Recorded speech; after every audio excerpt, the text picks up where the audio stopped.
ਸਤਿ ਸ਼੍ਰੀ ਅਕਾਲ। PNCN ਦੇਖ ਰਹੇ ਸਾਰੇ ਹੀ ਦਰਸ਼ਕਾਂ ਦਾ ਸਵਾਗਤ ਹੈ। ਖਬਰਾਂ ਦੇ ਇਸ ਬੁਲੇਟਿਨ ਵਿੱਚ ਸ਼ੁਰੂਆਤ ਕਰਾਂਗੇ ਹੈਡਲਾਈਨਸ ਦੇ ਨਾਲ। ਪਰਿਵਾਰ ਸਮੇਤ PR ਦੇ ਲਈ ਕਿਊਬੈਕ ਦੇ ਇਮੀਗ੍ਰੇਸ਼ਨ ਵਿਭਾਗ ਨੇ ਇੱਕ ਹੋਰ ਪਾਇਲਟ ਪ੍ਰੋਗਰਾਮ ਅੱਜ ਤੋਂ ਖੋਲ੍ਹਿਆ। ਇਸ ਦੇ ਬਾਰੇ ਤੇ ਦੋ ਹੋਰ ਪਾਇਲਟ ਪ੍ਰੋਗਰਾਮਸ ਦੇ ਬਾਰੇ ਦੱਸਾਂਗੇ ਖਬਰਾਂ ਵਿੱਚ। ਬ੍ਰਿਟਿਸ਼ ਕੋਲੰਬੀਆ ਵਿੱਚ PNP ਤਹਿਤ ਭੇਜੇ ਗਏ ਇਨਵੀਟੇਸ਼ਨ ਦੱਸਾਂਗੇ ਇਸ ਦੇ ਬਾਰੇ ਜਾਣਕਾਰੀ। ਕੈਨੇਡਾ ਦੇ ਇਮੀਗ੍ਰੇਸ਼ਨ ਵਿਭਾਗ ਨੇ ਅੱਜ ਜੋ ਇੱਕ ਕੱਢਿਆ ਡਰਾ, ਦੱਸਾਂਗੇ PR ਦੇ ਲਈ ਕਿੰਨਿਆਂ ਨੂੰ ਗਏ ਇਨਵੀਟੇਸ਼ਨ। ਕੈਨੇਡਾ ਦੇ ਸਿਹਤ ਵਿਭਾਗ ਨੇ 2 ਬ੍ਰਾਂਡਸ ਦੇ ਸੈਨੀਟਾਈਜ਼ਰਸ ਦੇ ਲਈ ਦਿੱਤੀ ਚੇਤਾਵਨੀ। ਮਾਰਕੀਟ ਦੇ ਵਿੱਚੋਂ ਮੰਗਵਾਏ ਵਾਪਸ। ਕੈਨੇਡਾ ਵਾਸੀਆਂ ਨੂੰ ਇਸ ਦੇ ਲਈ ਕੀਤਾ ਸਾਵਧਾਨ। ਕੱਲ ਨੂੰ ਅਪ੍ਰੈਲ ਫੂਲ ਦਾ ਦਿਨ, ਤਾਂ ਪੁਲਿਸ ਨੇ ਲੋਕਾਂ ਨੂੰ ਜਾਗਰੂਕ ਹੋਣ ਦੇ ਲਈ ਕਿਹਾ ਕਿ ਕੱਲ ਕਿਸੇ ਵੀ ਗਲਤ ਖਬਰ ਤੇ ਨਾ ਕੀਤਾ ਜਾਵੇ ਯਕੀਨ ਤੇ ਫਰਾਡ ਦੇ ਸ਼ਿਕਾਰ ਹੋਣ ਤੋਂ ਬਚਿਆ ਜਾਵੇ। ਪੀਲ ਪੁਲਿਸ ਨੇ ਇੱਕ ਆਨਲਾਈਨ ਸ਼ਾਪਿੰਗ ਸੰਬੰਧੀ ਹੋਏ ਫਰਾਡ ਦੇ ਬਾਰੇ ਦਿੱਤੀ ਜਾਣਕਾਰੀ। ਦੱਸਾਂਗੇ ਕੀ ਹੋਇਆ ਫਰਾਡ ਤੇ ਕਿਵੇਂ ਤੁਸੀਂ ਵੀ ਅਜਿਹੇ ਮਾਮਲਿਆਂ ਤੋਂ ਬਚ ਸਕਦੇ ਹੋ। ਬ੍ਰਿਟਿਸ਼ ਕੋਲੰਬੀਆ ਸਰਕਾਰ ਨੇ ਸਿਟੀ ਆਫ ਪ੍ਰਿੰਸ ਜਾਰਜ ਦੇ ਨਾਲ ਮਿਲ ਕੇ ਬੇਘਰਾਂ ਦੀ ਗਿਣਤੀ ਨੂੰ ਘੱਟ ਕਰਨ ਦੇ ਵਾਸਤੇ ਜੋ ਸ਼ੁਰੂ ਕੀਤਾ ਪ੍ਰੋਜੈਕਟ, ਉਸ ਦੇ ਬਾਰੇ ਅੱਜ ਦੀ ਅਪਡੇਟ ਦੇ ਬਾਰੇ ਦੱਸਾਂਗੇ। ਇਸ ਦੇ ਨਾਲ ਹੀ ਹੁਣ ਖਬਰਾਂ ਦੀ ਸ਼ੁਰੂਆਤ ਕਰਾਂਗੇ। ਸਭ ਤੋਂ ਪਹਿਲਾਂ ਤੁਹਾਨੂੰ ਦੱਸਦੇ ਹਾਂ ਕਿਊਬੈਕ ਦੇ ਇਮੀਗ੍ਰੇਸ਼ਨ ਵਿਭਾਗ ਨੇ ਜੋ ਅੱਜ ਐਲਾਨ ਕੀਤਾ ਹੈ, ਦਰਅਸਲ ਪਰਿਵਾਰਾਂ ਸਮੇਤ PR ਦੇਣ ਦੇ ਲਈ ਕੁਝ ਪਾਇਲਟ ਪ੍ਰੋਗਰਾਮ ਸ਼ੁਰੂ ਕਰਨ ਦਾ ਸੂਬੇ ਦੇ ਵਿੱਚ ਇਮੀਗ੍ਰੇਸ਼ਨ ਵਿਭਾਗ ਨੇ ਐਲਾਨ ਕੀਤਾ ਸੀ। ਤਾਂ ਉਸ ਤੋਂ ਬਾਅਦ ਉਹਨਾਂ ਦੇ ਵਿੱਚੋਂ ਹੀ ਇੱਕ ਪਾਇਲਟ ਪ੍ਰੋਗਰਾਮ, ਉਸ ਦੇ ਵਾਸਤੇ ਅਰਜ਼ੀਆਂ ਅੱਜ ਤੋਂ ਖੋਲ੍ਹ ਦਿੱਤੀਆਂ ਗਈਆਂ ਨੇ। ਕਿਊਬੈਕ ਦੇ ਇਮੀਗ੍ਰੇਸ਼ਨ ਵਿਭਾਗ ਨੇ ਅੱਜ ਜਾਣਕਾਰੀ ਦਿੱਤੀ ਹੈ ਕਿ ਉਹਨਾਂ ਨੇ ਮਾਰਚ 31 ਤੋਂ PR ਦੇ ਲਈ ਇੱਕ ਹੋਰ ਪਾਇਲਟ ਪ੍ਰੋਗਰਾਮ ਖੋਲ੍ਹ ਦਿੱਤਾ ਹੈ। 5 ਸਾਲ ਤੱਕ ਇਹ ਪ੍ਰੋਗਰਾਮ ਚੱਲੇਗਾ, ਜਿਸ ਲਈ 550 ਅਰਜ਼ੀ ਧਾਰਕਾਂ ਦੀ ਚੋਣ ਕੀਤੀ ਜਾਇਆ ਕਰੇਗੀ ਜੋ ਹਰ ਸਾਲ ਇਹਨਾਂ ਪ੍ਰੋਗਰਾਮਸ ਦੇ ਲਈ ਯੋਗਤਾ ਨੂੰ ਪੂਰਾ ਕਰਨਗੇ। ਇਹ ਪ੍ਰੋਗਰਾਮ ਖਾਸ ਤੌਰ ਦੇ ਉੱਤੇ ਕਿਊਬੈਕ ਵਿੱਚ ਸਿਹਤ ਕਾਮਿਆਂ ਦੀ ਕਮੀ ਨੂੰ ਪੂਰਾ ਕਰਨ ਦੇ ਲਈ ਖੋਲ੍ਹਿਆ ਗਿਆ, ਜਿਸ ਦੇ ਲਈ ਅੱਜ ਤੋਂ ਅਰਜ਼ੀਆਂ ਖੁੱਲ੍ਹ ਗਈਆਂ ਨੇ ਤੇ ਅਕਤੂਬਰ 31, 2021 ਤੱਕ ਇਹ ਅਰਜ਼ੀਆਂ ਲਈਆਂ ਜਾਣਗੀਆਂ। ਕਿਊਬੈਕ ਦੇ ਵਿੱਚ ਇਸੇ ਮਹੀਨੇ ਇਹ ਦੂਜਾ ਪਾਇਲਟ ਪ੍ਰੋਗਰਾਮ ਲਾਂਚ ਕੀਤਾ ਗਿਆ। ਇਸ ਤੋਂ ਪਹਿਲਾਂ ਮਾਰਚ 24 ਨੂੰ ਫੂਡ ਪ੍ਰੋਸੈਸਿੰਗ ਕਾਮਿਆਂ ਦੇ ਲਈ ਪਾਇਲਟ ਪ੍ਰੋਗਰਾਮ ਖੋਲ੍ਹਿਆ ਗਿਆ ਸੀ, ਜਿਸ ਦੇ ਲਈ ਅਰਜ਼ੀਆਂ ਲਈਆਂ ਜਾ ਰਹੀਆਂ ਨੇ। ਇਸ ਪ੍ਰੋਗਰਾਮ ਦੇ ਨਾਲ ਉਹਨਾਂ ਨੂੰ PR ਲਾਉਣ ਲਈ ਮੌਕਾ ਮਿਲਿਆ ਜੋ ਪ੍ਰਵਾਸੀ ਫੂਡ ਪ੍ਰੋਸੈਸਿੰਗ ਸੈਕਟਰ ਦੇ ਵਿੱਚ ਕੰਮ ਕਰਦੇ ਨੇ। ਇਸ ਤੋਂ ਬਾਅਦ ਅਪ੍ਰੈਲ ਵਿੱਚ ਤੀਜਾ ਪਾਇਲਟ ਪ੍ਰੋਗਰਾਮ ਖੁੱਲੇਗਾ ਜੋ ਅਪ੍ਰੈਲ 22 ਨੂੰ ਖੁੱਲੇਗਾ ਤੇ ਉਹ ਉਹਨਾਂ ਕਾਮਿਆਂ ਦੇ ਲਈ ਹੋਵੇਗਾ ਜੋ IT, ਆਰਟੀਫੀਸ਼ੀਅਲ ਇੰਟੈਲੀਜੈਂਸ ਤੇ ਵਿਜ਼ੂਅਲ ਇਫੈਕਟ ਸੈਕਟਰਸ ਦੇ ਵਿੱਚ ਕੰਮ ਕਰਦੇ ਨੇ। ਇਹਨਾਂ 3 ਵੱਖੋ-ਵੱਖਰੇ ਪ੍ਰੋਗਰਾਮਸ ਦੇ ਰਾਹੀਂ ਕਿਊਬੈਕ 1650 ਤੱਕ ਅਰਜ਼ੀ ਧਾਰਕਾਂ ਨੂੰ CSQ ਦੇਵੇਗਾ, ਜਿਸ ਦੇ ਨਾਲ ਅਰਜ਼ੀ ਧਾਰਕਾਂ ਦੇ ਪਰਿਵਾਰਕ ਮੈਂਬਰਾਂ ਨੂੰ ਵੀ PR ਮਿਲੇਗੀ। ਸਾਲ 2020 ਵਿੱਚ ਕਿਊਬੈਕ ਨੇ ਇਹਨਾਂ ਪ੍ਰੋਗਰਾਮਸ ਨੂੰ ਲਾਂਚ ਕਰਨ ਦੇ ਬਾਰੇ ਐਲਾਨ ਕੀਤਾ ਸੀ, ਜਿਨ੍ਹਾਂ ਨੂੰ ਹੁਣ ਖੋਲ੍ਹ ਦਿੱਤਾ ਗਿਆ ਤੇ ਇਸ ਦੇ ਵਾਸਤੇ ਅਰਜ਼ੀਆਂ ਲਾਈਆਂ ਜਾ ਸਕਦੀਆਂ ਨੇ। ਇਹ ਕਦਮ ਕਿਊਬੈਕ ਦੀ ਆਰਥਿਕਤਾ ਨੂੰ ਲੀਹ ਤੇ ਲਿਆਉਣ ਦੇ ਲਈ ਚੁੱਕੇ ਜਾ ਰਹੇ ਕਦਮਾਂ ਦਾ ਹਿੱਸਾ ਹੈ। ਅਗਲੀ ਖਬਰ ਹੈ ਕਿ ਬ੍ਰਿਟਿਸ਼ ਕੋਲੰਬੀਆ ਦੇ ਇਮੀਗ੍ਰੇਸ਼ਨ ਵਿਭਾਗ ਨੇ ਵੀ ਜੋ ਡਰਾ ਕੱਢਿਆ, ਉਸ ਦੇ ਵਿੱਚ PNP ਦੇ ਵਾਸਤੇ ਜੋ ਇਨਵੀਟੇਸ਼ਨ ਗਏ ਨੇ, ਉਸ ਦੇ ਬਾਰੇ ਤੁਹਾਨੂੰ ਹੁਣ ਜਾਣਕਾਰੀ ਦੇਵਾਂਗੇ। ਬ੍ਰਿਟਿਸ਼ ਕੋਲੰਬੀਆ ਨੇ 374 ਕੈਂਡੀਡੇਟਸ ਨੂੰ PR ਦੇ ਲਈ ਸੱਦੇ ਦਿੱਤੇ ਨੇ। ਮਾਰਚ 30 ਨੂੰ PNP ਦੇ ਡਰਾ ਕੱਢੇ ਗਏ ਜੋ ਕਿ ਸਕਿਲਸ ਇਮੀਗ੍ਰੇਸ਼ਨ ਤੇ ਐਕਸਪ੍ਰੈਸ ਐਂਟਰੀ BC ਤਹਿਤ ਕੱਢੇ ਗਏ ਸੀ। ਇਸ ਦੇ ਵਿੱਚ ਉਹਨਾਂ ਨੂੰ ਇਨਵੀਟੇਸ਼ਨ ਭੇਜੇ ਗਏ ਜੋ ਸਕਿਲਡ ਵਰਕਰ, ਇੰਟਰਨੈਸ਼ਨਲ ਗ੍ਰੈਜੂਏਟ ਤੇ ਨਾਲ ਹੀ ਐਂਟਰੀ ਲੈਵਲ ਤੇ ਸੈਮੀ ਸਕਿਲਡ ਕੈਟਾਗਰੀਜ਼ ਦੇ ਵਿੱਚ ਆਉਂਦੇ ਨੇ। ਤੇ ਇਸ ਦੇ ਵਾਸਤੇ ਜੋ ਘੱਟੋ ਘੱਟ ਸਕੋਰ ਹੈ ਉਹ 81 ਤੋਂ 96 ਤੱਕ ਗਿਆ ਹੈ। ਸਕਿਲਸ ਇਮੀਗ੍ਰੇਸ਼ਨ ਤੇ ਐਕਸਪ੍ਰੈਸ ਐਂਟਰੀ BC ਦੇ ਅਧੀਨ 2 ਡਰਾ ਨਿਕਲੇ ਨੇ ਤੇ ਇਸ ਦੇ ਨਾਲ ਹੀ ਤੀਜਾ ਇੱਕ ਡਰਾ ਕੱਢਿਆ ਗਿਆ ਜੋ ਕਿ ਰੀਟੇਲ ਤੇ ਹੋਲਸੇਲ ਟ੍ਰੇਡ ਮੈਨੇਜਰਸ ਦੇ ਵਾਸਤੇ, ਰੈਸਟੋਰੈਂਟਸ ਤੇ ਫੂਡ ਸਰਵਿਸ ਮੈਨੇਜਰਸ ਦੇ ਵਾਸਤੇ ਕੱਢਿਆ ਗਿਆ। ਇਸ ਦੇ ਵਾਸਤੇ 44 ਕੈਂਡੀਡੇਟਸ ਨੂੰ ਇਨਵੀਟੇਸ਼ਨ ਭੇਜੇ ਗਏ ਨੇ, ਜਿਸ ਦੇ ਵਿੱਚੋਂ ਘੱਟੋ ਘੱਟ ਸਕੋਰ ਹੈ ਉਹ 113 ਤੱਕ ਗਿਆ ਹੈ। ਬ੍ਰਿਟਿਸ਼ ਕੋਲੰਬੀਆ ਵਿੱਚ ਸਾਲ 2021 ਦੇ ਵਿੱਚ ਹੀ 18 ਵਾਰ ਅਰਜ਼ੀ ਧਾਰਕਾਂ ਨੂੰ PNP ਦੇ ਲਈ ਇਨਵੀਟੇਸ਼ਨ ਭੇਜੇ ਜਾ ਚੁੱਕੇ ਨੇ, ਜਿਸ ਦੇ ਨਾਲ ਇਸ ਸਾਲ ਦੇ ਵਿੱਚ PNP ਦੇ ਵਾਸਤੇ ਬ੍ਰਿਟਿਸ਼ ਕੋਲੰਬੀਆ ਦੇ ਇਮੀਗ੍ਰੇਸ਼ਨ ਵਿਭਾਗ ਵੱਲੋਂ 2909 ਇਨਵੀਟੇਸ਼ਨ ਜਾ ਚੁੱਕੇ ਨੇ। ਜਿਵੇਂ ਹੀ ਇਹ PNP ਹੈ ਜੋ ਉਸ ਦੇ ਵਾਸਤੇ ਜਦੋਂ ਅਪਰੂਵਲ ਆ ਜਾਂਦਾ ਹੈ ਤਾਂ ਉਸ ਤੋਂ ਬਾਅਦ 600 ਪੁਆਇੰਟ ਮਿਲ ਜਾਂਦੇ ਨੇ। ਤਾਂ ਉਸ ਤੋਂ ਬਾਅਦ ਜਿਹੜੇ ਕੈਂਡੀਡੇਟ ਨੇ ਉਹ ਫੈਡਰਲ ਦੇ ਵਿੱਚ ਐਕਸਪ੍ਰੈਸ ਐਂਟਰੀ ਦੇ ਅਧੀਨ ਫਾਈਲ ਲਗਾ ਸਕਦੇ ਹੁੰਦੇ ਨੇ ਤੇ ਉਸ ਤੋਂ ਬਾਅਦ ਉਹਨਾਂ ਨੂੰ PR ਮਿਲ ਜਾਂਦੀ ਹੈ। ਤੇ ਇਸੇ ਦੇ ਲਈ ਜੋ ਐਕਸਪ੍ਰੈਸ ਐਂਟਰੀ ਦੇ ਅਧੀਨ ਅੱਜ ਫੈਡਰਲ ਇਮੀਗ੍ਰੇਸ਼ਨ ਵਿਭਾਗ ਦੇ ਵੱਲੋਂ ਜੋ ਡਰਾ ਕੱਢਿਆ ਗਿਆ ਉਸ ਦੇ ਬਾਰੇ ਤੁਹਾਨੂੰ ਹੁਣ ਦੱਸਾਂਗੇ। ਕੈਨੇਡਾ ਦੇ ਇਮੀਗ੍ਰੇਸ਼ਨ ਵਿਭਾਗ ਨੇ ਐਕਸਪ੍ਰੈਸ ਐਂਟਰੀ ਦਾ ਮਾਰਚ 31 ਨੂੰ ਇੱਕ ਡਰਾ ਕੱਢਿਆ, ਜਿਸ ਦਾ ਘੱਟੋ ਘੱਟ CRS ਸਕੋਰ 778 ਤੱਕ ਗਿਆ। ਅੱਜ ਕੱਢੇ ਗਏ ਇਸ ਡਰਾ ਦੇ ਰਾਹੀਂ 284 ਅਰਜ਼ੀ ਧਾਰਕਾਂ ਨੂੰ PR ਦੇ ਲਈ ਇਨਵੀਟੇਸ਼ਨ ਭੇਜੇ ਗਏ ਨੇ। ਜਿਨ੍ਹਾਂ ਨੂੰ ਇਹ ਇਨਵੀਟੇਸ਼ਨ ਭੇਜੇ ਗਏ ਨੇ, ਦਰਅਸਲ ਇਹ ਉਹ ਅਰਜ਼ੀ ਧਾਰਕ ਸਨ ਜਿਨ੍ਹਾਂ ਦੀ PNP ਪਹਿਲਾਂ ਹੀ ਅਪਰੂਵ ਹੋ ਗਈ ਸੀ, ਜਿਸ ਕਰਕੇ ਉਹਨਾਂ ਨੂੰ 600 ਪੁਆਇੰਟ ਤਾਂ PNP ਦੇ ਹੀ ਮਿਲ ਗਏ ਸਨ ਤੇ ਬਾਕੀ ਹੋਰ ਯੋਗਤਾ ਨੂੰ ਪੂਰਾ ਕਰਨ ਦੇ ਉੱਤੇ ਪੁਆਇੰਟ ਬਣ ਗਏ। ਪਿਛਲੀ ਵਾਰ CEC ਕੈਂਡੀਡੇਟਸ ਦੇ ਲਈ ਡਰਾਅ ਨਿਕਲਿਆ ਸੀ, ਜਿਸ ਦੇ ਲਈ ਘੱਟੋ-ਘੱਟ ਸਕੋਰ 449 ਤੱਕ ਗਿਆ ਸੀ। 778 ਸਕੋਰ ਤੱਕ ਵਾਲੇ ਉਹਨਾਂ ਅਰਜ਼ੀ ਧਾਰਕਾਂ ਨੂੰ ਹੀ ਇਸ ਵਾਰ ਇਨਵੀਟੇਸ਼ਨ ਭੇਜੇ ਗਏ ਨੇ ਜਿਨ੍ਹਾਂ ਨੇ ਐਕਸਪ੍ਰੈਸ ਐਂਟਰੀ ਦੇ ਲਈ ਆਪਣੀ ਫਾਈਲ ਮਾਰਚ 16 2021 ਤੋਂ ਪਹਿਲਾਂ ਜਮ੍ਹਾਂ ਕਰਵਾ ਦਿੱਤੀ ਸੀ। ਇਸ ਸਾਲ ਦੇ ਵਿੱਚ ਯਾਨੀ ਕਿ ਸਾਲ 2021 ਵਿੱਚ ਕੈਨੇਡਾ ਨੇ ਹੁਣ ਤੱਕ PR ਦੇ ਲਈ 44124 ਇਨਵੀਟੇਸ਼ਨ ਐਕਸਪ੍ਰੈਸ ਐਂਟਰੀ ਕੈਂਡੀਡੇਟਸ ਨੂੰ ਭੇਜ ਦਿੱਤੇ ਨੇ, ਜਦਕਿ ਇਸੇ ਸਮੇਂ ਤੱਕ ਪਿਛਲੇ ਸਾਲ 22600 ਕੈਂਡੀਡੇਟਸ ਨੂੰ ਹੀ PR ਦੇ ਇਨਵੀਟੇਸ਼ਨ ਭੇਜੇ ਗਏ ਸਨ। ਯਾਨੀ ਕਿ ਇਸ ਵਾਰ ਦੁੱਗਣੇ ਦੇ ਕਰੀਬ ਗਿਣਤੀ ਹੈ ਜਿਨ੍ਹਾਂ ਨੂੰ ਇਨਵੀਟੇਸ਼ਨ PR ਦੇ ਲਈ ਭੇਜ ਦਿੱਤੇ ਗਏ ਨੇ। ਕੈਨੇਡਾ ਦੇ ਇਮੀਗ੍ਰੇਸ਼ਨ ਵਿਭਾਗ ਦੇ ਵੱਲੋਂ ਇਸ ਸਮੇਂ ਪ੍ਰਕਿਰਿਆ ਵੀ ਤੇਜ਼ ਕਰ ਦਿੱਤੀ ਗਈ ਹੈ ਤੇ ਨਾਲ ਹੀ ਕਾਫੀ ਵੱਡੀ ਗਿਣਤੀ ਦੇ ਵਿੱਚ PR ਦੇ ਵਾਸਤੇ ਇਸ ਟੀਚੇ ਦੇ ਨਾਲ ਵੀ ਭੇਜੇ ਜਾ ਰਹੇ ਨੇ ਤਾਂ ਕਿ ਇਸ ਸਾਲ 4,01,000 ਨਵੇਂ ਪ੍ਰਵਾਸੀਆਂ ਦਾ ਕੈਨੇਡਾ ਸਵਾਗਤ ਕਰ ਸਕੇ, ਜੋ ਟੀਚਾ ਸਾਲ 2021 ਦੇ ਵਾਸਤੇ ਕੈਨੇਡਾ ਨੇ ਮਿੱਥਿਆ ਹੋਇਆ ਹੈ। ਇਹੋ ਕਾਰਨ ਹੈ ਕਿ 13 ਫਰਵਰੀ ਨੂੰ ਇਤਿਹਾਸਕ ਡਰਾਅ ਨਿਕਲਿਆ ਸੀ ਜਦੋਂ CEC ਕਲਾਸ ਵਾਲੇ ਜਿੰਨੇ ਵੀ ਕੈਂਡੀਡੇਟਸ ਨੇ ਸਾਰਿਆਂ ਨੂੰ ਹੀ PR ਦੇ ਵਾਸਤੇ ਇਨਵੀਟੇਸ਼ਨ ਭੇਜ ਦਿੱਤੇ ਗਏ ਸਨ, ਜੋ ਕਿ ਉਸ ਯੋਗਤਾ ਨੂੰ ਪੂਰਾ ਕਰਦੇ ਸੀ ਕਿ ਕੈਨੇਡਾ ਦੇ ਵਿੱਚ ਉਹਨਾਂ ਦੇ ਕੰਮ ਦਾ ਕਿੰਨਾ ਅਨੁਭਵ ਹੋਣਾ ਜ਼ਰੂਰੀ ਹੈ। ਜਦੋਂ ਸਿਰਫ 75 ਤੱਕ ਹੀ ਸਕੋਰ ਰਹਿ ਗਿਆ ਸੀ ਤੇ ਉਸ ਤੋਂ ਬਾਅਦ ਵੀ ਉਮੀਦ ਕੀਤੀ ਜਾ ਰਹੀ ਸੀ ਕਿ ਅਗਲਾ CEC ਕਲਾਸ ਦਾ ਜੋ ਸਕੋਰ ਹੈ ਉਹ ਕੁਝ ਇਸੇ ਤਰ੍ਹਾਂ ਹੇਠਾਂ ਰਹੇਗਾ, ਪਰ ਅਜਿਹਾ ਨਹੀਂ ਹੋਇਆ। ਜੋ ਆਖਰੀ ਇਸ ਦੇ ਲਈ ਡਰਾਅ ਨਿਕਲਿਆ ਉਸ ਤੋਂ ਬਾਅਦ ਤੇ 449 ਤੱਕ ਉਸ ਦੇ ਵਿੱਚ ਸਕੋਰ ਗਿਆ ਸੀ। ਇੱਥੇ ਵੀ ਜ਼ਿਕਰਯੋਗ ਹੈ ਕਿ ਜਦੋਂ CEC ਕਲਾਸ ਦੇ ਵਾਸਤੇ ਡਰਾਅ ਨਿਕਲਿਆ ਸੀ ਤਾਂ ਉਸ ਤੋਂ ਇੱਕ ਦਿਨ ਪਹਿਲਾਂ ਹੀ ਜਿਨ੍ਹਾਂ ਦੀ PNP ਲਈ ਅਪਰੂਵਲ ਉਹਨਾਂ ਨੂੰ ਮਿਲ ਗਿਆ ਸੀ, ਉਹਨਾਂ ਦੇ ਵਾਸਤੇ ਕੈਨੇਡਾ ਦੇ ਇਮੀਗ੍ਰੇਸ਼ਨ ਵਿਭਾਗ ਨੇ ਡਰਾਅ ਕੱਢੇ ਸੀ। ਤੇ ਹੁਣ ਜਿਵੇਂ ਕਿ ਅੱਜ ਇਹ ਡਰਾਅ ਨਿਕਲਿਆ ਜੋ PNP ਜਿਨ੍ਹਾਂ ਦੀ ਅਪਰੂਵ ਹੋ ਗਈ ਹੈ ਉਹਨਾਂ ਦੇ ਵਾਸਤੇ, ਤਾਂ ਉਮੀਦ ਕੀਤੀ ਜਾ ਸਕਦੀ ਹੈ ਕਿ ਜਲਦੀ ਹੀ ਅਗਲਾ CEC ਨਾਲ ਸੰਬੰਧਿਤ ਜਾਂ ਫਿਰ ਕਿਸੇ ਹੋਰ ਕੈਟਾਗਰੀ ਨਾਲ ਸੰਬੰਧਿਤ ਜੋ ਡਰਾਅ ਹੈ ਉਹ ਕੱਢਿਆ ਜਾ ਸਕਦਾ ਹੈ ਤੇ ਉਸ ਤੋਂ ਬਾਅਦ ਇਨਵੀਟੇਸ਼ਨ PR ਦੇ ਵਾਸਤੇ ਭੇਜੇ ਜਾ ਸਕਦੇ ਨੇ। ਇੱਥੇ ਤੁਹਾਨੂੰ ਇਹ ਵੀ ਦੱਸ ਦੇਈਏ ਕਿ ਫਿਲਹਾਲ ਕੈਨੇਡਾ ਵਿੱਚ ਇਮੀਗ੍ਰੇਸ਼ਨ ਵਿਭਾਗ ਦਾ ਟੀਚਾ ਇਹੋ ਹੈ ਕਿ ਪਹਿਲਾਂ ਤੋਂ ਜਿਹੜੇ ਕੈਨੇਡਾ ਵਿੱਚ ਮੌਜੂਦ ਨੇ ਪਹਿਲਾਂ ਉਹਨਾਂ ਨੂੰ ਪੱਕੇ ਕਰਨ ਦੇ ਵਿੱਚ ਪਹਿਲ ਦਿੱਤੀ ਜਾਵੇ, ਕਿਉਂਕਿ ਜਦੋਂ ਤੋਂ ਸਾਲ 2021 ਸ਼ੁਰੂ ਵੀ ਹੋਇਆ ਉਦੋਂ ਤੋਂ ਹੁਣ ਤੱਕ ਸਿਰਫ ਅਜਿਹੇ ਕੈਂਡੀਡੇਟਸ ਨੂੰ ਹੀ PR ਦੇ ਲਈ ਇਨਵੀਟੇਸ਼ਨ ਭੇਜੇ ਗਏ ਨੇ ਜੋ ਪਹਿਲਾਂ ਤੋਂ ਕੈਨੇਡਾ ਵਿੱਚ ਮੌਜੂਦ ਨੇ, ਜਾਂ ਫਿਰ ਉਹਨਾਂ ਕੋਲ ਕੈਨੇਡਾ ਵਿੱਚ ਕੰਮ ਕਰਨ ਦਾ ਅਨੁਭਵ ਹੈ, ਜਾਂ ਫਿਰ ਉਹਨਾਂ ਦੀ ਜੋ PNP ਹੈ ਉਹ ਅਪਰੂਵ ਹੋ ਗਈ ਹੈ। ਤੇ ਇਸ ਨਾਲ ਸੰਬੰਧਿਤ ਕੁਝ ਅਜਿਹੀਆਂ ਹੋਰ ਕੈਟਾਗਰੀਜ਼ ਨੇ ਜੋ ਇੰਟਰਨੈਸ਼ਨਲ ਐਕਸਪੀਰੀਅੰਸ ਕਲਾਸ ਹੈ ਕਿ ਜਿਹੜੇ ਬਾਹਰਲੇ ਮੁਲਕਾਂ ਤੋਂ ਐਕਸਪ੍ਰੈਸ ਐਂਟਰੀ ਦੇ ਵਾਸਤੇ PR ਦੇ ਵਾਸਤੇ ਅਪਲਾਈ ਕਰਦੇ ਨੇ, ਉਹਨਾਂ ਦੇ ਲਈ ਆਖਿਰ ਕਦੋਂ ਤੱਕ ਡਰਾਅ ਕੱਢਿਆ ਜਾਵੇਗਾ, ਇਸ ਦੀ ਉਡੀਕ ਕਾਫੀ ਬੇਸਬਰੀ ਦੇ ਨਾਲ ਕੈਂਡੀਡੇਟਸ ਦੇ ਵੱਲੋਂ ਕੀਤੀ ਜਾ ਰਹੀ ਹੈ।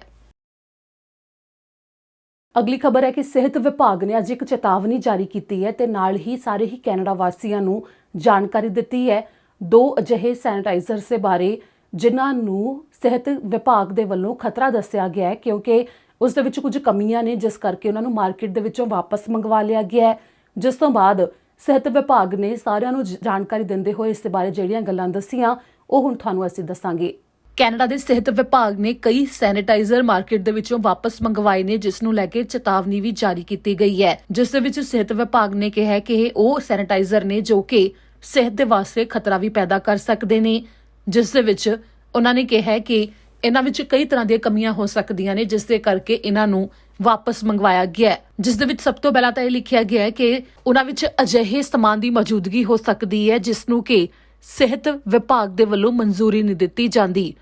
ਜਾਂ ਫਿਰ ਉਹਨਾਂ ਦੇ ਉੱਤੇ ਲੇਬਲ ਸਹੀ ਨਾ ਹੋਵੇ, ਜਾਂ ਫਿਰ ਖਤਰੇ ਨੂੰ ਲੈ ਕੇ ਉਸ ਦੇ ਬਾਰੇ ਜੋ ਜਾਣਕਾਰੀ ਹੈ ਉਹ ਸਹੀ ਨਾ ਹੋਵੇ, ਜਾਂ ਫਿਰ ਗੈਰ ਕਾਨੂੰਨੀ ਪੱਧਰ ਦੇ ਉੱਤੇ ਕੈਨੇਡਾ ਵਿੱਚ ਉਹ ਵੇਚੇ ਜਾ ਰਹੇ ਹੋਣ, ਜਾਂ ਉਹਨਾਂ ਨੂੰ ਸਹੀ ਤਰ੍ਹਾਂ ਟੈਸਟਿੰਗ ਕੀਤੇ ਬਿਨਾਂ ਹੀ ਵੇਚ ਦਿੱਤਾ ਗਿਆ ਹੋਵੇ, ਜਾਂ ਫਿਰ ਉਹ ਜਾਲੀ ਹੋਣ। ਇਹ ਵੱਖੋ ਵੱਖਰੇ ਕਾਰਨ ਹੋ ਸਕਦੇ ਨੇ, ਜਿਸ ਤੋਂ ਬਾਅਦ ਕਈ ਸੈਨੀਟਾਈਜ਼ਰ ਨੇ ਉਹ ਮਾਰਕੀਟਸ ਦੇ ਵਿੱਚੋਂ ਵਾਪਸ ਮੰਗਵਾਏ ਗਏ ਨੇ, ਜਿਸ ਦੇ ਬਾਰੇ ਹੈਲਥ ਕੈਨੇਡਾ ਨੇ ਜਦੋਂ ਜਾਣਕਾਰੀ ਦਿੱਤੀ ਹੈ, ਜਿਸ ਦੇ ਵਿੱਚ ਉਹਨਾਂ ਦੇ ਵੱਲੋਂ ਪਹਿਲਾਂ ਦੱਸਿਆ ਗਿਆ ਕਿ ਗੀਗੀਜ਼ ਗੁੱਡਬਾਏ ਜਰਮਸ ਹੈਂਡ ਸੈਨੀਟਾਈਜ਼ਰ ਤੇ ਦੂਜਾ ਦੱਸਿਆ ਗਿਆ ਹੈ ਕਿ ਪ੍ਰੈਫਰੈਂਸ ਪ੍ਰੀ-ਕੁਐਟ ਸੈਨੀਟਾਈਜ਼ਰ। ਇਹਨਾਂ ਦੋ ਦੇ ਬਾਰੇ ਸਿਹਤ ਵਿਭਾਗ ਨੇ ਜਾਣਕਾਰੀ ਦਿੱਤੀ ਹੈ, ਜਿਨ੍ਹਾਂ ਦੇ ਉੱਤੇ ਇਹ ਵੀ ਦੱਸਿਆ ਗਿਆ ਕਿ ਜੋ ਗੀਗੀਜ਼ ਗੁੱਡਬਾਏ ਜਰਮਸ ਹੈਂਡ ਸੈਨੀਟਾਈਜ਼ਰ ਹੈ ਉਹ simply at home incorporation company ਹੈ, ਉਹਨਾਂ ਦੇ ਵੱਲੋਂ ਮਾਰਕੀਟ ਦੇ ਵਿੱਚ ਲਿਆਂਦਾ ਗਿਆ ਤੇ ਜਿਸ ਦਾ NPN ਜਾਂ ਫਿਰ DIN ਨੰਬਰ ਹੈ 8009999556, ਜਿਸ ਦੇ ਲਈ ਦੱਸਿਆ ਗਿਆ ਹੈ ਕਿ ਹਰ ਤਰ੍ਹਾਂ ਦੇ ਜਿਸ ਦੇ ਉੱਤੇ ਤਰੀਕ ਕੋਈ ਵੀ ਹੋਵੇ ਉਹ ਸਾਰੇ ਸੈਨੀਟਾਈਜ਼ਰ ਇਸ ਕੰਪਨੀ ਦੇ ਵੱਲੋਂ ਜੋ ਭੇਜੇ ਗਏ ਨੇ ਤੇ ਇਸ ਬ੍ਰਾਂਡ ਦੇ ਨਾਮ ਦੇ ਹੇਠ ਵੇਚੇ ਜਾ ਰਹੇ ਨੇ, ਉਹਨਾਂ ਨੂੰ ਕੈਨੇਡਾ ਵਿੱਚ ਵੇਚਣ ਦੀ ਇਜਾਜ਼ਤ ਨਹੀਂ ਹੈ, ਜਿਸ ਨੂੰ ਕਿ ਚੰਗੀ ਤਰ੍ਹਾਂ ਟੈਸਟਿੰਗ ਕੀਤੇ ਬਿਨਾ ਮਾਰਕੀਟ ਦੇ ਵਿੱਚ ਵੇਚਿਆ ਗਿਆ ਤੇ ਉਹ ਵਾਪਸ ਮੰਗਵਾਏ ਗਏ ਨੇ। ਤੇ ਜੋ ਦੂਜਾ ਤੁਹਾਨੂੰ ਦੱਸਿਆ ਕਿ ਪ੍ਰੈਫਰੈਂਸ ਪ੍ਰੀ-ਕੁਐਟ ਸੈਨੀਟਾਈਜ਼ਰ, ਉਸ ਦੇ ਲਈ ਉਹਨਾਂ ਨੇ ਇਹ ਕਿਹਾ ਕਿ ਕੈਨੇਡਾ ਦੇ ਵਿੱਚ ਉਹਨਾਂ ਨੂੰ ਵੇਚਣ ਦੀ ਇਜਾਜ਼ਤ ਵੀ ਨਹੀਂ ਹੈ, ਜੋ ਕਿ ਲੈਸ ਪ੍ਰੋਡਕਟਸ ਸੈਨੀਟੇਰ ਅਕੋਰਡ ਇਨਕੋਰਪੋਰੇਸ਼ਨ ਹੈ, ਉਹਨਾਂ ਦੇ ਵੱਲੋਂ ਮਾਰਕੀਟ ਦੇ ਵਿੱਚ ਲਿਆਂਦੇ ਗਏ, ਜਿਸ ਦੇ ਲਈ ਇਹ ਜਾਣਕਾਰੀ ਦਿੱਤੀ ਗਈ ਹੈ ਕਿ ਕੋਈ ਵੀ NPN ਜਾਂ ਫਿਰ DIN ਉਹਨਾਂ ਦੇ ਲੇਬਲ ਦੇ ਉੱਤੇ ਮੌਜੂਦ ਨਹੀਂ ਹੈ ਤੇ ਇਹਨਾਂ ਦੇ ਵਾਸਤੇ ਕੋਈ ਵੀ ਲਾਇਸੈਂਸ ਵੀ ਨਹੀਂ ਹੈ। ਇੱਥੋਂ ਤੱਕ ਕਿ ਐਕਸਪਾਇਰੀ ਡੇਟ ਵੀ ਉਹਨਾਂ ਦੇ ਉੱਤੇ ਨਹੀਂ ਲਿਖੀ ਹੋਈ। ਤੇ ਪ੍ਰੈਫਰੈਂਸ ਪ੍ਰੀ-ਕੁਐਟ ਸੈਨੀਟਾਈਜ਼ਰ ਨਾਮ ਦੇ ਕੋਈ ਵੀ ਸੈਨੀਟਾਈਜ਼ਰ ਤੁਹਾਡੇ ਕੋਲ ਹੋਣ ਤਾਂ ਉਹਨਾਂ ਨੂੰ ਨਾ ਵਰਤਿਆ ਜਾਵੇ, ਉਹਨਾਂ ਨੂੰ ਵਾਪਸ ਕਰ ਦਿੱਤਾ ਜਾਵੇ ਜਾਂ ਫਿਰ ਸੁੱਟ ਦਿੱਤਾ ਜਾਵੇ। ਜਿਵੇਂ ਕਿ ਕੱਲ ਨੂੰ 1 ਅਪ੍ਰੈਲ ਦਾ ਦਿਨ ਹੈ ਤਾਂ April Fool ਵਜੋਂ ਵੀ ਇਸ ਦਿਨ ਨੂੰ ਜਾਣਿਆ ਜਾਂਦਾ ਹੈ ਤੇ ਇਸ ਦੌਰਾਨ ਕਈ ਤਰ੍ਹਾਂ ਦੇ ਮਜ਼ਾਕ ਕੀਤੇ ਜਾਂਦੇ ਨੇ ਤੇ ਮੂਰਖ ਬਣਾਇਆ ਜਾਂਦਾ ਹੈ ਇਸ ਦਿਨ। ਤੇ ਇਸੇ ਨੂੰ ਲੈ ਕੇ ਕੈਨੇਡਾ ਸਰਕਾਰ ਦੇ ਕੁਝ ਵਿਭਾਗਾਂ ਨੇ ਚੇਤਾਵਨੀ ਜਾਰੀ ਕੀਤੀ ਹੈ ਕਿ ਕਿਸੇ ਵੀ ਤਰ੍ਹਾਂ ਦੇ ਫਰਾਡ ਦੇ ਵਿੱਚ ਨਾ ਫਸਿਆ ਜਾਵੇ ਤੇ ਜੇਕਰ ਕੋਈ ਵੀ ਫੇਕ ਨਿਊਜ਼, ਕੋਈ ਵੀ ਅਜਿਹੀ ਖਬਰ ਜੋ ਸਹੀ ਨਹੀਂ ਹੋਵੇ ਉਹ ਤੁਹਾਨੂੰ ਕਿਸੇ ਵੱਲੋਂ ਦੱਸੀ ਜਾਂਦੀ ਹੈ ਤਾਂ ਉਸ ਦੀ ਪੁਸ਼ਟੀ ਇੱਕ ਵਾਰ ਦੁਬਾਰਾ ਜ਼ਰੂਰ ਕਰ ਲਈ ਜਾਵੇ, ਕਿਉਂਕਿ ਜੋ ਕੱਲ ਦਾ ਦਿਨ ਹੈ ਉਸ ਦੌਰਾਨ ਲੋਕਾਂ ਨੂੰ ਮੂਰਖ ਤਾਂ ਬਣਾਇਆ ਹੀ ਜਾਂਦਾ ਹੈ, ਸਗੋਂ ਉਸ ਦੇ ਨਾਮ ਦੇ ਉੱਤੇ ਕਈ ਵਾਰ ਫਰਾਡ ਦੇ ਮਾਮਲੇ ਵੀ ਸਾਹਮਣੇ ਆਉਂਦੇ ਨੇ। ਤਾਂ ਕੋਈ ਵੀ ਅਜਿਹੀ ਖਬਰ ਦੇ ਉੱਤੇ ਯਕੀਨ ਨਾ ਕੀਤਾ ਜਾਵੇ ਜੋ ਸਹੀ ਨਾ ਹੋਵੇ। ਇਸ ਨੂੰ ਲੈ ਕੇ ਪਹਿਲਾਂ ਤੋਂ ਹੀ ਜਾਗਰੂਕਤਾ ਦਿੱਤੀ ਜਾ ਰਹੀ ਹੈ ਤੇ ਕੈਨੇਡਾ ਵਾਸੀਆਂ ਨੂੰ ਦੱਸਿਆ ਜਾ ਰਿਹਾ ਹੈ ਕਿ ਤੁਸੀਂ ਸਾਵਧਾਨ ਰਹੋ ਇਸ ਚੀਜ਼ ਨੂੰ ਲੈ ਕੇ ਕਿ ਤੁਹਾਨੂੰ ਕੋਈ ਮੂਰਖ ਨਾ ਬਣਾ ਦੇਵੇ। ਤੇ ਮਜ਼ਾਕ ਤੱਕ ਤਾਂ ਠੀਕ ਹੈ, ਪਰ ਇਸ ਤੋਂ ਬਾਅਦ ਜੋ ਫਰਾਡ ਦੇ ਮਾਮਲੇ ਵੀ ਸਾਹਮਣੇ ਆਉਂਦੇ ਨੇ ਤੇ ਨਾਲ ਹੀ ਜੋ ਨੁਕਸਾਨ ਵੀ ਕਈ ਵਾਰ ਹੋ ਜਾਂਦਾ ਹੈ, ਅਜਿਹਾ ਨਾ ਹੋਵੇ ਇਸ ਨੂੰ ਲੈ ਕੇ ਸਾਵਧਾਨ ਦੇ ਨਾਲ ਜਾਗਰੂਕ ਰਹਿਣ ਦੀ ਵੀ ਲੋੜ ਹੈ ਤੇ ਇਸੇ ਨੂੰ ਲੈ ਕੇ ਇਹ ਚੇਤਾਵਨੀ ਵੀ ਦਿੱਤੀ ਗਈ ਹੈ। ਤੇ ਉਧਰ ਸਿਹਤ ਵਿਭਾਗ ਨੇ ਮਾਸਕ ਪਾਉਣ ਨਾਲ ਸੰਬੰਧਿਤ ਲੋਕਾਂ ਨੂੰ ਜਾਣਕਾਰੀ ਦਿੱਤੀ ਹੈ ਕਿ ਜਿਵੇਂ ਹੀ ਹੁਣ ਜੋ ਗਰਮ ਦਿਨ ਨੇ ਉਹ ਸਾਹਮਣੇ ਆ ਰਹੇ ਨੇ ਤੇ ਨਾਲ ਹੀ ਲੋਕ ਜ਼ਿਆਦਾ ਗਿਣਤੀ ਦੇ ਵਿੱਚ ਘਰਾਂ ਤੋਂ ਬਾਹਰ ਨਿਕਲਣੇ ਵੀ ਸ਼ੁਰੂ ਹੋ ਗਏ ਨੇ ਤੇ ਫਿਰ ਜਦੋਂ ਵੀ ਤੁਸੀਂ ਘਰ ਤੋਂ ਬਾਹਰ ਨਿਕਲਦੇ ਹੋ ਤਾਂ ਮਾਸਕ ਪਾ ਕੇ ਹੀ ਜਾਓ। ਖਾਸ ਤੌਰ ਦੇ ਉੱਤੇ ਜਦੋਂ ਵੀ ਤੁਸੀਂ ਕਿਸੇ ਪਬਲਿਕ ਥਾਂ ਦੇ ਉੱਤੇ ਜਾਂਦੇ ਹੋ, ਕਿਤੇ ਘੁੰਮਣ ਜਾਂਦੇ ਹੋ, ਪਾਰਕਾਂ ਦੇ ਵਿੱਚ ਜਾਂਦੇ ਹੋ ਤਾਂ ਉੱਥੇ ਮਾਸਕ ਪਾ ਕੇ ਹੀ ਰੱਖਿਆ ਜਾਵੇ। ਤੇ ਇਸ ਦੌਰਾਨ ਅਜਿਹੇ ਮਾਸਕ ਪਾਉਣ ਦੇ ਵਾਸਤੇ ਇਸ ਮੌਕੇ ਸਿਹਤ ਵਿਭਾਗ ਦੇ ਵੱਲੋਂ ਵੀ ਲੋਕਾਂ ਨੂੰ ਉਤਸ਼ਾਹਿਤ ਕੀਤਾ ਜਾ ਰਿਹਾ ਹੈ ਕਿ ਜਿਹੜੇ ਦੁਬਾਰਾ ਤੋਂ ਵਰਤੇ ਜਾ ਸਕਣ, ਜਿਸ ਦੇ ਵਿੱਚ ਪਲਾਸਟਿਕ ਦੀ ਮੌਜੂਦਗੀ ਵੀ ਨਾ ਹੋਵੇ ਤਾਂ ਕਿ ਜੋ ਵਾਤਾਵਰਣ ਨੂੰ ਵੀ ਉਸ ਦੇ ਨਾਲ ਨੁਕਸਾਨ ਨਾ ਪਹੁੰਚੇ। ਸਿਹਤ ਵਿਭਾਗ ਨੇ ਇਸ ਨੂੰ ਲੈ ਕੇ ਲੋਕਾਂ ਨੂੰ ਜਾਗਰੂਕਤਾ ਦਿੱਤੀ ਹੀ ਹੈ ਤੇ ਨਾਲ ਹੀ ਇਹ ਵੀ ਕਿਹਾ ਕਿ ਜਦੋਂ ਤੁਸੀਂ ਮਾਸਕ ਜਿਹੜੇ ਕਿ ਦੁਬਾਰਾ ਵਰਤਣ ਵਾਲੇ ਹੁੰਦੇ ਨੇ ਉਹਨਾਂ ਨੂੰ ਵਰਤ ਲੈਂਦੇ ਹੋ ਤਾਂ ਉਸ ਤੋਂ ਬਾਅਦ ਉਹਨਾਂ ਨੂੰ ਧੋਇਆ ਜਾਵੇ ਤੇ ਧੋਣ ਤੋਂ ਬਾਅਦ ਦੁਬਾਰਾ ਤੁਸੀਂ ਉਸ ਨੂੰ ਵਰਤ ਸਕਦੇ ਹੋ। ਇੱਕੋ ਮਾਸਕ ਨੂੰ ਬਾਰ-ਬਾਰ ਵਰਤਣਾ ਵੀ ਸਿਹਤ ਲਈ ਹਾਨੀਕਾਰਕ ਹੋ ਸਕਦਾ ਹੈ ਤੇ ਉਸ ਨੂੰ ਲੈ ਕੇ ਵੀ ਸਿਹਤ ਵਿਭਾਗ ਦੇ ਵੱਲੋਂ ਜੋ ਇਹ ਜਾਣਕਾਰੀ ਦਿੱਤੀ ਗਈ ਹੈ ਤੇ ਉਸ ਦੇ ਵਿੱਚ ਇਹ ਵੀ ਕਿਹਾ ਕਿ ਨਾਨ ਮੈਡੀਕਲ ਮਾਸਕ ਜੋ ਵਰਤੇ ਜਾਣੇ ਨੇ ਉਸ ਦੇ ਵਿੱਚ ਬਹੁਤ ਸਾਰੀਆਂ ਅਜਿਹੀਆਂ ਚੋਣਾਂ ਨੇ ਜੋ ਕਿ ਕਾਫੀ ਸੁਰੱਖਿਅਤ ਤੁਹਾਨੂੰ ਇਹ ਕੀਟਾਣੂਆਂ ਤੋਂ ਰੱਖ ਸਕਦੇ ਨੇ। ਜਿਵੇਂ ਕਿ COVID-19 ਦੇ ਦੌਰਾਨ ਖਾਸ ਤੌਰ ਦੇ ਉੱਤੇ ਸਖਤ ਹਦਾਇਤ ਵੀ ਹੈ ਕਿ ਤੁਸੀਂ ਪਬਲਿਕ ਥਾਵਾਂ ਦੇ ਉੱਤੇ ਜਾਂਦੇ ਹੋ, ਕਿਤੇ ਸ਼ਾਪਿੰਗ ਕਰਨ ਜਾਂਦੇ ਹੋ ਜਾਂ ਫਿਰ ਕਿਸੇ ਪਾਰਕ ਵਿੱਚ ਵੀ ਜਾਂਦੇ ਹੋ ਤਾਂ 2 ਸਾਲ ਦੀ ਉਮਰ ਤੱਕ ਤਾਂ ਛੋਟ ਹੈ ਤਾਂ ਉਸ ਤੋਂ ਬਾਅਦ ਬੱਚਿਆਂ ਨੂੰ ਵੀ ਕਿਹਾ ਜਾਂਦਾ ਹੈ ਕਿ ਮਾਸਕ ਜ਼ਰੂਰ ਪਾਉਣ, ਜੋ ਕਿ ਉਹਨਾਂ ਦੀ ਆਪਣੀ ਸੁਰੱਖਿਆ ਤੇ ਉਹਨਾਂ ਦੇ ਆਲੇ ਦੁਆਲੇ ਰਹਿ ਰਹੇ ਲੋਕਾਂ ਦੀ ਸੁਰੱਖਿਆ ਦੇ ਲਈ ਜ਼ਰੂਰੀ ਇਸ ਨੂੰ ਦੱਸਿਆ ਗਿਆ ਹੈ। ਤੇ ਅਧਿਕਾਰੀਆਂ ਨੇ ਇੱਥੇ ਵੀ ਜਾਣਕਾਰੀ ਦਿੱਤੀ ਹੈ ਕਿ ਮਾਰਚ ਮਹੀਨੇ ਨੂੰ ਜਿਵੇਂ ਕਿ ਫਰਾਡ ਪ੍ਰੀਵੈਂਸ਼ਨ ਮੰਥ ਦੇ ਵਜੋਂ ਮਨਾਇਆ ਜਾਂਦਾ ਹੈ ਤੇ ਇਸ ਮਹੀਨੇ ਵੱਖੋ ਵੱਖਰੇ ਪੱਧਰ ਦੇ ਉੱਤੇ ਲੋਕਾਂ ਨੂੰ ਜਾਗਰੂਕ ਕੀਤਾ ਗਿਆ। ਇਸ ਦੇ ਵਿੱਚ ਇਮੀਗ੍ਰੇਸ਼ਨ ਨੂੰ ਲੈ ਕੇ ਵੀ ਬਹੁਤ ਸਾਰੇ ਫਰਾਡ ਦੇ ਮਾਮਲੇ ਸਾਹਮਣੇ ਆਉਂਦੇ ਨੇ ਤਾਂ ਲੋਕਾਂ ਨੂੰ ਜਾਗਰੂਕ ਕੀਤਾ ਜਾਂਦਾ ਹੈ ਕਿ ਇਮੀਗ੍ਰੇਸ਼ਨ ਨਾਲ ਸੰਬੰਧਿਤ ਕੋਈ ਵੀ ਖਬਰ ਹੈ ਜਾਂ ਫਿਰ ਜੇਕਰ ਤੁਸੀਂ ਆਪਣਾ ਕੋਈ ਇਮੀਗ੍ਰੇਸ਼ਨ ਦਾ ਕੰਮ ਕਰਵਾਉਣ ਦੇ ਵਾਸਤੇ ਕਿਸੇ ਨੂੰ ਪੈਸੇ ਵੀ ਦਿੰਦੇ ਹੋ ਤਾਂ ਤੁਸੀਂ ਇਹ ਸਥਾਈ ਜ਼ਰੂਰ ਬਣਾਵੋ ਕਿ ਜਿਸ ਨਾਲ ਤੁਸੀਂ ਗੱਲ ਕਰ ਰਹੇ ਹੋ, ਜਿਹੜਾ ਵਿਅਕਤੀ ਤੁਹਾਡੀ ਕੇਸ ਲਗਾਉਣ ਦੀ ਜਾਂ ਫਿਰ ਇਮੀਗ੍ਰੇਸ਼ਨ ਨੂੰ ਲੈ ਕੇ ਤੁਹਾਡਾ ਕੰਮ ਕਰਵਾਉਣ ਦੀ ਗੱਲ ਕਰ ਰਿਹਾ ਹੈ, ਕੀ ਉਸਦੇ ਕੋਲ ਲਾਇਸੈਂਸ ਵੀ ਮੌਜੂਦ ਹੈ, ਕਿ ਉਹ ਜੋ ਕੈਨੇਡਾ ਵਿੱਚ ਇਮੀਗ੍ਰੇਸ਼ਨ ਦੇ ਕੰਮ ਕਰਵਾਉਣ ਦੇ ਵਾਸਤੇ ਕਿਸੇ ਵੀ ਤਰ੍ਹਾਂ ਦੇ ਕਾਨੂੰਨ ਦੀ ਉਲੰਘਣਾ ਤਾਂ ਨਹੀਂ ਕਰ ਰਿਹਾ ਤੇ ਇਸੇ ਨੂੰ ਲੈ ਕੇ ਧਿਆਨ ਰੱਖਿਆ ਜਾਵੇ ਤੇ ਫਰਾਡ ਤੋਂ ਬਚਿਆ ਜਾਵੇ। ਤਾਂ ਸਿਰਫ ਇਹੀ ਨਹੀਂ ਸਗੋਂ ਆਨਲਾਈਨ ਵੀ ਕਈ ਤਰ੍ਹਾਂ ਦੇ ਫਰਾਡ ਹੁੰਦੇ ਨੇ ਤੇ ਅੱਜ ਕੱਲ੍ਹ ਆਨਲਾਈਨ ਜ਼ਿਆਦਾ ਮਾਮਲੇ ਸਾਹਮਣੇ ਆਉਣ ਲੱਗੇ ਨੇ ਜਿਸ ਦੇ ਉੱਤੇ ਲੋਕਾਂ ਨੂੰ ਫਰਾਡ ਦਾ ਸ਼ਿਕਾਰ ਬਣਾਉਣ ਦੇ ਵਾਸਤੇ ਇਸ ਪਲੇਟਫਾਰਮ ਨੂੰ ਵਰਤਿਆ ਜਾ ਰਿਹਾ ਹੈ ਤੇ ਇਸੇ ਨੂੰ ਲੈ ਕੇ ਬਾਰ-ਬਾਰ ਜਾਗਰੂਕਤਾ ਵੀ ਫੈਲਾਈ ਜਾਂਦੀ ਹੈ। ਤੇ ਇਸੇ ਮਹੀਨੇ ਦੇ ਵਿੱਚ ਜੋ ਫਰਾਡ ਨੂੰ ਲੈ ਕੇ ਹੀ ਜਾਣਕਾਰੀ ਬਾਰ-ਬਾਰ ਦਿੱਤੀ ਗਈ ਤਾਂ ਉਸ ਦੇ ਵਿੱਚ ਜੋ ਅਧਿਕਾਰੀਆਂ ਨੇ ਵੀ ਜਾਣਕਾਰੀ ਦਿੱਤੀ ਸੀ ਕਿ COVID-19 ਦੇ ਟੀਕਿਆਂ ਨੂੰ ਲੈ ਕੇ ਵੀ ਲੋਕਾਂ ਨੂੰ ਮੂਰਖ ਕਈਆਂ ਵੱਲੋਂ ਬਣਾਇਆ ਜਾ ਰਿਹਾ ਹੈ ਕਿ ਆਨਲਾਈਨ ਇਹ ਕਿਹਾ ਜਾ ਰਿਹਾ ਹੈ ਕਿ ਉਹ COVID-19 ਦੇ ਟੀਕੇ ਵੇਚ ਰਹੇ ਨੇ, ਜਦਕਿ ਅਜਿਹਾ ਬਿਲਕੁਲ ਨਹੀਂ ਹੈ ਕਿ ਸਿਰਫ ਜੋ ਕੈਨੇਡਾ ਸਰਕਾਰ ਤੇ ਸੂਬਾ ਸਰਕਾਰਾਂ ਦੇ ਅਧੀਨ ਉਹਨਾਂ ਨੂੰ ਪ੍ਰਵਾਨਗੀ ਮਿਲੀ ਹੋਈ ਹੈ ਸਿਰਫ ਉਹ ਹੀ COVID-19 ਦੇ ਟੀਕੇ ਲਗਾ ਸਕਦੇ ਨੇ ਤੇ ਕੋਵਿਡ-19 ਦੇ ਟੀਕੇ ਉਹ ਘਰ ਨਹੀਂ ਭੇਜਦੇ। ਜੋ ਕੋਵਿਡ-19 ਵੈਕਸੀਨ ਸੈਂਟਰ ਨੇ ਉੱਥੇ ਜਾ ਕੇ ਹੀ ਤੁਸੀਂ ਟੀਕਾ ਲਗਵਾ ਸਕਦੇ ਹੋ। ਤੇ ਇਸ ਦੇ ਨਾਲ ਹੀ ਇਹ ਵੀ ਦੱਸਿਆ ਗਿਆ ਕਿ ਸਿਰਫ ਇਹ ਫਰਾਡ ਦਾ ਮਾਮਲਾ ਨਹੀਂ ਹੈ, ਸਗੋਂ ਇਹ ਚੀਜ਼ ਜਾਨਲੇਵਾ ਵੀ ਹੋ ਸਕਦੀ ਹੈ ਕਿ ਤੁਸੀਂ ਆਨਲਾਈਨ ਕਿਸੇ ਵੱਲੋਂ ਦੱਸੇ ਗਏ ਕੋਵਿਡ-19 ਦੇ ਟੀਕੇ ਨੂੰ ਮੰਗਵਾ ਲਿਆ ਤਾਂ ਉਸ ਤੋਂ ਬਾਅਦ ਜੇਕਰ ਤੁਸੀਂ ਉਸ ਟੀਕੇ ਨੂੰ ਲਗਾ ਲੈਂਦੇ ਹੋ ਤੇ ਆਪਣੇ ਪਰਿਵਾਰਕ ਮੈਂਬਰਾਂ ਦੇ ਉੱਤੇ ਵੀ ਵਰਤਦੇ ਹੋ ਤਾਂ ਉਸ ਤੋਂ ਬਾਅਦ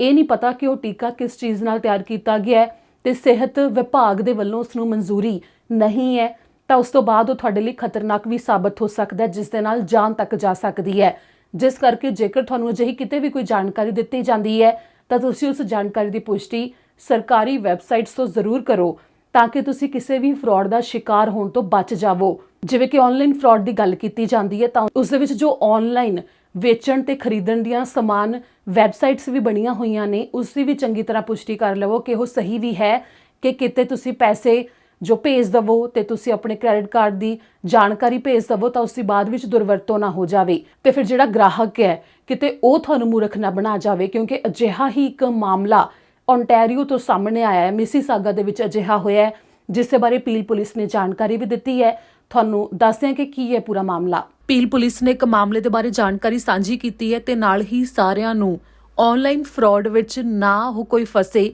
ਇਸ ਲਈ ਜਾਗਰੂਕ ਕਰਨ ਦੇ ਬਾਰੇ ਉਹਨਾਂ ਨੇ ਜਾਣਕਾਰੀ ਦਿੱਤੀ ਹੈ, ਜਿਸ ਦੇ ਵਿੱਚ ਜੋ ਉਹਨਾਂ ਨੇ ਮਾਮਲਾ ਸਾਂਝਾ ਕੀਤਾ ਹੈ ਉਹ ਮਿਸੀਸਾਗਾ ਦਾ ਹੈ, ਜਿਸ ਦੇ ਬਾਰੇ ਉਹਨਾਂ ਨੇ ਦੱਸਿਆ ਕਿ 3 ਪਪੀਜ਼ ਵੇਚਣ ਦੇ ਵਾਸਤੇ ਆਨਲਾਈਨ ਜੋ ਐਡ ਪਾਈ ਹੋਈ ਸੀ ਉਸ ਤੋਂ ਬਾਅਦ ਮਾਰਚ 8 ਤੇ 9 ਨੂੰ ਇਸੇ ਸਾਲ ਇੱਕ ਔਰਤ 2 ਵੱਖੋ ਵੱਖਰੇ ਪਤਿਆਂ ਦੇ ਉੱਤੇ ਗਈ ਤੇ ਉਸਨੇ ਉਹਨਾਂ ਪਪੀਜ਼ ਨੂੰ ਲੈ ਲਿਆ ਜੋ ਕਿ $3,000 ਦੇ ਸਨ, ਪਰ ਉਹਨਾਂ ਦੇ ਬਦਲੇ ਦੇ ਵਿੱਚ ਉਸਨੇ $3,000 ਦੇ ਚੈੱਕ ਉਹਨਾਂ ਨੂੰ ਦੇ ਦਿੱਤੇ ਜਿਨ੍ਹਾਂ ਤੋਂ ਉਹ ਖਰੀਦੇ ਸਨ। ਪਰ ਬਾਅਦ ਵਿੱਚ ਜਦੋਂ ਉਹਨਾਂ ਨੇ ਦੇਖਿਆ ਤਾਂ ਉਹ ਚੈੱਕ ਕੈਂਸਲ ਹੋਏ ਹੋਏ ਸਨ, ਜਿਸ ਨੂੰ ਕਿ ਇੱਕ ਫਰਾਡ ਦਾ ਮਾਮਲਾ ਮੰਨਿਆ ਗਿਆ ਤੇ ਪੁਲਿਸ ਨੂੰ ਸ਼ਿਕਾਇਤ ਕੀਤੀ ਗਈ। ਤੇ ਉਸ ਤੋਂ ਬਾਅਦ ਸ਼ੁੱਕਰਵਾਰ ਦੇ ਦਿਨ ਮਾਰਚ 26 ਤਰੀਕ ਨੂੰ ਜਾਂਚ ਟੀਮ ਨੇ ਇੱਕ ਘਰ ਦੇ ਲਈ ਸਰਚ ਵਾਰੰਟ ਕੱਢਿਆ